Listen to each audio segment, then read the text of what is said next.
ဂါဇာလူမျိုးကရင်ပြည်နယ်မှာအငတ်ဘေးနဲ့ကြုံတွေ့နေဆိုတဲ့သတင်းကိုတင်ဆက်ပေးချင်ပါတယ်။စစ်တပ်ကကရင်ပြည်နယ်ကလူတွေရဲ့စားနပ်ရိက္ခာဝင်ငွေလမ်းကြောင်းတွေကိုပြတ်မှတ်ထားတိုက်ခိုက်လာတာကြောင့်ဝင်ငွေတွေရပ်တန့်ပြီးတော့စားဝတ်နေစိန်ခေါ်ချက်တွေများလာက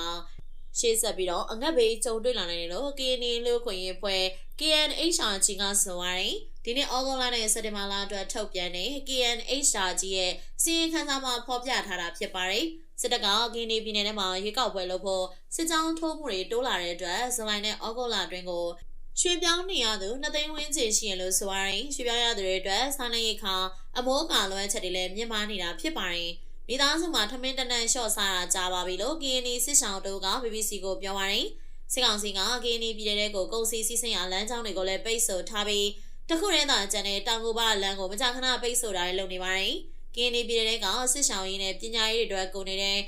ကျောင်းဖော်ခိုင်ရန်အဖွဲ့တာဝန်ခံကိုဆိုင်က2022ခုနှစ်နဲ့2023ခုနှစ်ကမတ်လကိုစစ်ဆောင်စခန်း10ခုနဲ့အထက်ကိုနိုင်ခဲ့ပေမဲ့အခုဆိုရင်စခန်း2ခုလောက်ကိုပေါ်အတော်ကိုစ조사နေရတယ်လို့ပြောပါရယ်စစ်ဘေးချောင်ကြီးတိုးလာတာလောက်ကင်ခွင်လန်းရှားပါလာတာလေယာဉ်ပြေးစိုက်ပျိုးခွင့်မရတာနဲ့ကုန်စည်နှုန်းကြီးမြင့်တာတွေအတွက်ကောင်းတဲ့ပြောင်းလဲရွှေ့မရှိဘဲနဲ့လာမယ့်နေ့ငတ်မော့ခေါင်းပေါင်းမှုတွေဖြစ်လာနိုင်တယ်လို့ KNHRG ကထုတ်ပြန်ထားပါတယ်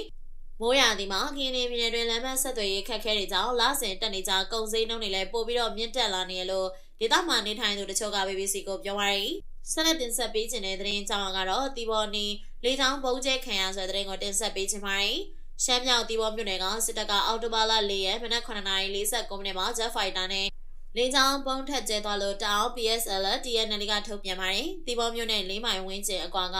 မန်တေကြီးရွာအုပ်စုဂေါ်ရန်ရွာနဲ့နန်းဟုံးရွာကြားကိုပြစ်သွားလို့တီဘောမြို့ကန်တို့က BBC ကိုပြောပါတယ်ဘုံကျဲပြီးတော့ကင်းထောက်လင်းထက်ဝဲနေလို့အပြင်ထွက်မကြည့်ရသေးဘူးကင်းထောက်ဝဲနေတာနှစ်ခါရှိနေပြီလို့တီဘောမြို့ကန်တွေကပြောတယ်ဒီတစ်ချိန်နဲ့ဆိုတီဘောမြို့နယ်တွေကိုအော်တိုဘာလဆန်းအတွင်းကိုဒုတိယအကြိမ်လေကြောင်းဘုံထက်ကျဲတာလို့ဖြစ်ပါတယ်အော်တိုဘာလ2ရက်ညပိုင်းကတီဘောမြို့နယ်စံဖင်ရွာကကုမှုဒရာဟိုတယ်ကိုလေကြောင်းဘုံထက်ကျဲတာကြောင့်ဟိုတယ်ပျက်စီးခဲ့ရတယ်စစ်တပ်က2020စစ်စေးတောင်းတက်သိမ်းထားတဲ့နောင်ချုံနဲ့ကြောင်မဲကိုသိမ်းပြီးမှတီဘောနဲ့နမ်မတူမြို့နယ်ဘက်ကိုလေကြောင်းဖိအားပေးလာတာပါအော်တိုဘာလ2ရက်နေ့မနက်ပိုင်းမှာစစ်တပ်ကနမ်မတူမြို့ကနေလူနေအိမ်တွေပေါင်900ပုံကျဲချတာကြောင့်ကြောင်မဲစစ်ဆောင်တွေပါဝင်ရက်သားလေးဦးသေဆုံးပြီး9ဦးထိခိုက်ဒဏ်ရာခဲ့ပါတယ်ဆက်လက်တင်ဆက်ပေးခြင်းတဲ့သတင်းကြောင်းကတော့မြန်မာကလူငယ်အမျိုးသမီးတွေသုံးတက်ခွန်ခွဲခြားဆက်ဆံခံရရတယ်လို့ UNDP ကဆိုတဲ့သတင်းကိုတင်ဆက်ပေးခြင်းပါတယ်ဝင်ငွေနဲ့ပါတာလောက်ကိုင်းခွင်လန်းပုံများတာနဲ့အိမ်တွင်းကတ်သက်ခံရတဲ့ကြောင့်မြန်မာကမျိုးသမီးငယ်တွေကသုံးတက်ခွန်ခွဲခြားဆက်ဆံခံရတယ်လို့ကုလသမဂ္ဂဖွံ့ဖြိုးရေးအစီအစဉ် UNDP ကဆိုပါတယ်အော်တိုဘာလ2ရက်ကထုတ်ပြန်တဲ့ UNDP ရဲ့အနာဂတ်ရပ်တန့်ခံမျိုးဆက်သစ်စီရင်ခံစာမှာဆိုထားတာပါဒီစီရင်ခံစာကိုတိုင်းနယ်ပြည်နယ်အားလုံးကအသက်18ကနေ35နှစ်အတွင်းကိုလူငယ်9189ဦးကိုမေးပြီးတော့ထုတ်ပြန်ခဲ့တာဖြစ်ပါတယ်အမျိုးသားနဲ့အမျိုးသမီးတို့ရဲ့ဝင်ငွေကိုကြည့်ရင်22%ကွာဟနေပြီးအလောက်အကိုင်းခွင်လန်းကလည်းအမျိုးသားတွေထက်နေတယ်လို့ဖော်ပြထားပါတယ်အမျိုးသမီးတွေရဲ့သုံးပုံတစ်ပုံဟာအလုံးလက်မဲ့ဖြစ်နေပြီးတော့အမျိုးသားတွေထက်အလုံးလက်မဲ့နှုန်းတိတိတတ်တာမြင့်မားနေရလို့ UNDP ကဆိုပါတယ်လေးပုံတစ်ပုံဒီပါကလည်းအိမ်မှုကိစ္စတွေလုပ်လို့ပညာရေးရဆိုင်ခဲ့ရသလိုလုပ်ငန်းခွင်ဝင်ဖို့အိမ်တော်ဘက်နဲ့တားဆီးခံထားရသူတွေလည်းများပြားရှိရလို့စီခံစားဖော်ပြထားပါတယ်တနိုင်ငံလုံးနေထားနေကြည့်မယ်ဆိုရင်လူငယ်25%ကတနည်းပြောရရင်လူငယ်လေးသန်းဟာအလုပ်ကိုင်မရှိကြပါဘူးအဲ့ဒီထဲမှာလူငယ်အမျိုးသားအလုပ်လက်မဲ့နှုန်းက15.8%ရှိနေချိန်မှာလူငယ်အမျိုးသမီးအလုပ်လက်မဲ့နှုန်းက33.8%ထိရှိနေတာပါကရင်နဲ့ရ